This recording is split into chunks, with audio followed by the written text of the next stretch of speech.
Hello दोस्तों, कैसे हैं सब। मैं हिमांशु स्वागत करता हूं आप सबका आपके अपने चैनल कॉमिक वर्ल्ड पर।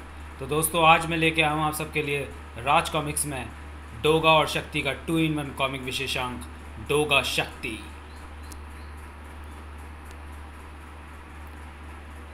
सदियों से नारी पर जुल्म होता आया है। अपने कोमल स्वभाव के कारण नारी जुल्म सहती आई है, और जब जब उसने इन जुल्मों के खिलाफ आवाज़ उठाई तब तब उस पर जुल्म और बढ़ गया। नारी पर आज भी यह जुल्म किसी न किसी रूप में जारी है। तुझे जाना होगा रूप भंवर। नहीं, मैं नहीं जाऊंगी। आह, तेरा पति मर चुका है, तू विधवा हो चुकी है, तेरे जीवन का कोई सहारा नहीं रहा, बल्कि अब तेरे जीवन का कोई अर्थ ही नहीं रहा। मुझे क्या हो रहा है। हमने तुझे अफीम खिला दी है ताकि तुझे अपने पति की चिता के साथ जलने में तकलीफ ना हो। ले जाओ इसे। नहीं नहीं, मैं सती नहीं होना चाहती, ऐसा मत करो। मगर समाज के बेरहम हाथों से वह पति की चिता पर सती होने से न बच सकी। उस वक्त सैकड़ों लोगों की भीड़ के होठों से एक आह तक न फूटी।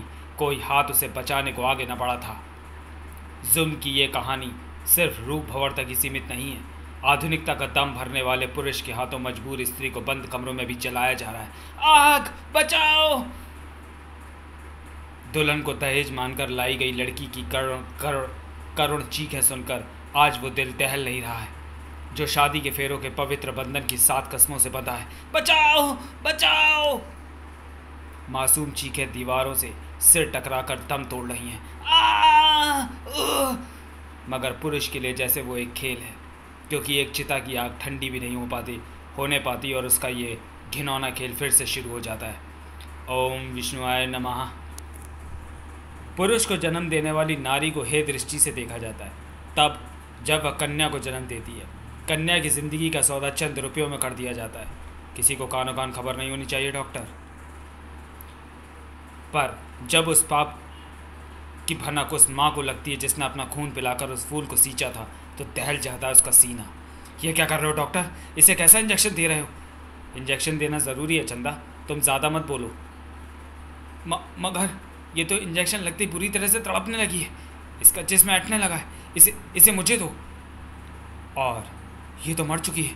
क्या किया है तुमने मेरी बच्ची के साथ, कैसे इंजेक्शन दिया इसे डॉक्टर।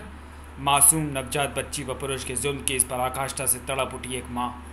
ओह, आज मुझे पता चला दिनेश कि मेरा बच्चा हर बार मरा हुआ क्यों पैदा होता है, क्योंकि वो लड़की के रूप में होता है। तुम मेरी कई बच्चियों के हत्यारे हो। मैं तुम्हें तुम्हारे इस गुनाह की सज़ा दिलवा कर रहूँगी। सज़ा का नाम सुनते ही बाड़क उठाता दिनेश। इससे पहले मैं तेरे हाथ पाँव तोड़ डालूंगा।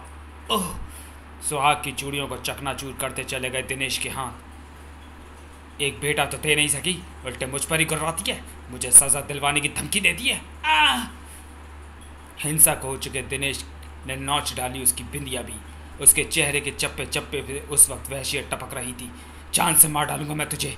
फिर इससे पहले कि दिनेश सिजेरियन चाकू चंदा के पेट में उतार देता, उसका हाथ डॉक्टर ने थाम लिया। ये क्या कर रहे हो, मेरे क्लिनिक पर मर्डर करोगे। मेरा धंधा चौपट करने का इरादा है क्या। मैं इसे जिंदा नहीं छोड़ूंगा डॉक्टर, वरना ये हम दोनों को फंसवा देगी। मगर इसे ख़त्म करने के लिए चाकू की नहीं, दिमाग की ज़रूरत है। ये देखो। इसने अभी अभी एक बड़े ऑपरेशन के बाद बच्ची को जन्म दिया था। इसके घाव अभी ताज़ा हैं, जिनमें से अब बेशुमार खून निकलेगा। ये तो ऐसे ही मर जाएगी।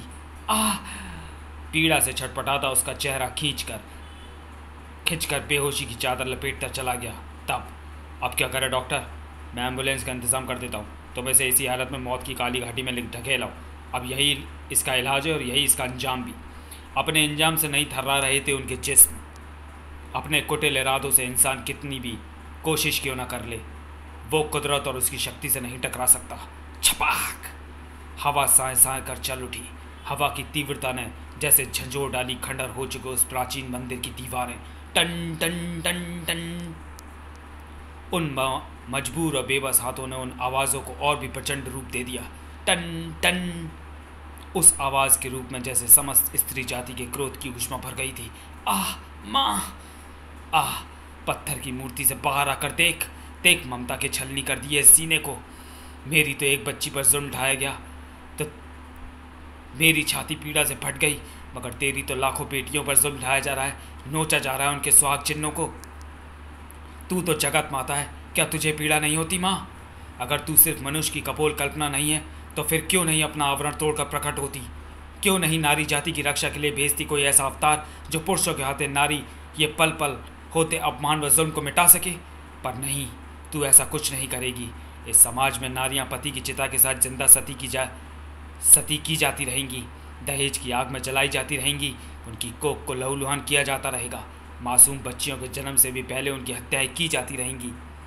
नारी इस पृथ्वी की रचना है, वो फिर भी पुरुषों की गुलाम बनी रहेगी, कमज़ोर व अबला ही कहलाएगी वो। मगर तेरी बनाई इस पुरुष प्रधान दुनिया में चंदा जिंदा नहीं रहेगी। ठाक ठाक तेरी चौखट पर सिर पटक पटक कर अपनी जान दे देगी। थोड़ थोड़ थोड़ और ये तेरी हार होगी। हाँ माँ, हाँ, ये तेरी हार होगी। फिर इससे पहले कि उसका सिर फट गया उस पत्थर का सीना। क्रैक!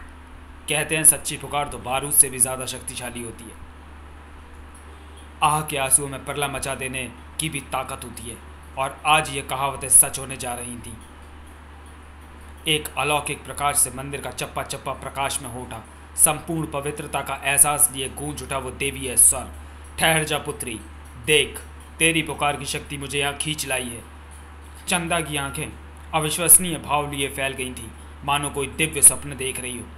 ईश्वर ने पुरुष को स्त्री से अधिक शक्तिशाली इसलिए बनाया था कि वो स्त्री की रक्षा करे, मगर पुरुष निरंतर शक्ति के नशे में चूर नारी पर जुल्म करता आ रहा है। वो ये भूल गया कि उसकी शक्ति का सार नारी का वो दूध ही है जो उसकी रगों में खून बनकर दौड़ता है। उसके शरीर का रोम रोम नारी का ऋणी है। नारी ही पुरुष की शक्ति है, क्योंकि शक्ति खुद नारी का ही रूप है। बिना शक्ति के सृष्टि के संगारक शिव भी शव के समान निस्तेज है।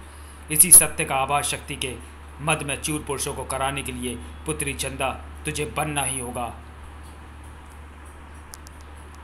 शक्ति, पुरुष के जुल्म के शिकार तेरे इस विकृत शरीर को मैं अपना शक्ति रूप प्रदान करती हूँ। उस एक ही पल में चंदा का पूरा जिस्म नीला पड़ गया था, मानो समस्त नारी जगत के आक्रोश का जहर उसकी रगों में भर गया था। तेरे नोच डाले गए सुहाग चिन्ह बिंदिया के स्थान पर मैं तुझे देती हूँ शिव की तीसरी आंख की शक्ति। स्क्रूश! तूने विश्व की समस्त भाषाओं का ज्ञान होगा।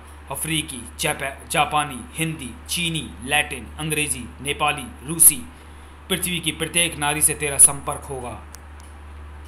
मेरे सभी अति विध्वंसक शस्त्रास्त्र तेरे अधीन होंगे। तेरे दाएं हाथ में तू जब चाहेगी उन समस्त नारियों के क्रोध व नफरत की भीषण ऊष्मा पैदा होगी जो पुरुषों के अहम व जुल्म का शिकार हो चुकी है या हो रही हैं। यह आग इस्पात को भी मोम की तरह पिघला देगी।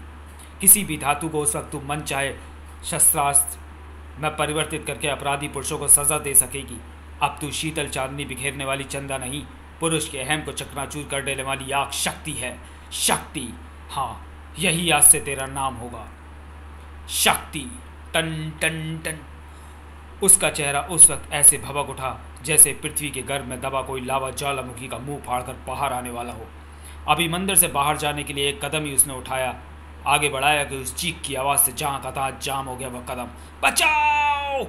यह चीख तो मुझे मेरे मस्तिष्क में गूंजती हुई सी लगी है। शक्तिमान ने कहा था कि विश्व की प्रत्येक नारी से मेरा मानसिक संपर्क होगा, तो क्या कोई नारी संकट में है? ओह, ऐसा विचार करते ही मुझे एक स्त्री संकट में पड़ी साफ साफ दिखाई पड़ने लगी है। 4 खतरनाक वहशी से नजर आने वाले गुंडों ने उसे घेर रखा है। शायद वो चारों उसकी हत्या कर देना चाहते हैं। उफ, नहीं, मगर इस दृश्य का मुझे दिखाई देने का क्या लाभ? संकट में फंसी उस स्त्री की चीख मुझे सुनाई देने का क्या फ़ायदा? वो गुंडे हत्यारे तो कुछ ही पलों में उसे मौत के घाट उतार देने वाले हैं। संकट में फंसी उस स्त्री की मदद के लिए मैं सिर्फ कुछ पलों में कैसे पहुंचूंगी, जबकि मुझे ये भी नहीं मालूम कि वह स्त्री कहाँ पर है। यह सब बड़बड़ा तो गई थी शक्ति, मगर भूल गई थी कि अब उसमें शक्ति माँ की शक्ति है। उसकी सच्ची पुकार पर माँ उस शक्ति तक कैसे पहुँची थी? पलक झपकते ही ना। ओह, ये क्या, मेरा शरीर अचानक कांपने क्यों लगा है?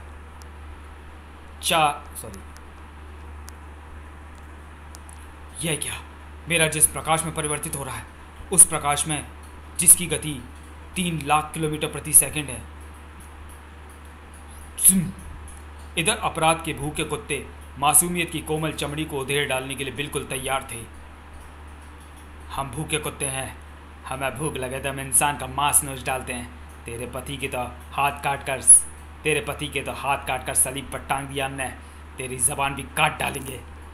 उस हत्यारे का चाकू उसकी ज़ुबान काट पाता इससे पहले ही एक बिजली सी चमकी। फटाक! उफ, एक रक्षक वह भी था।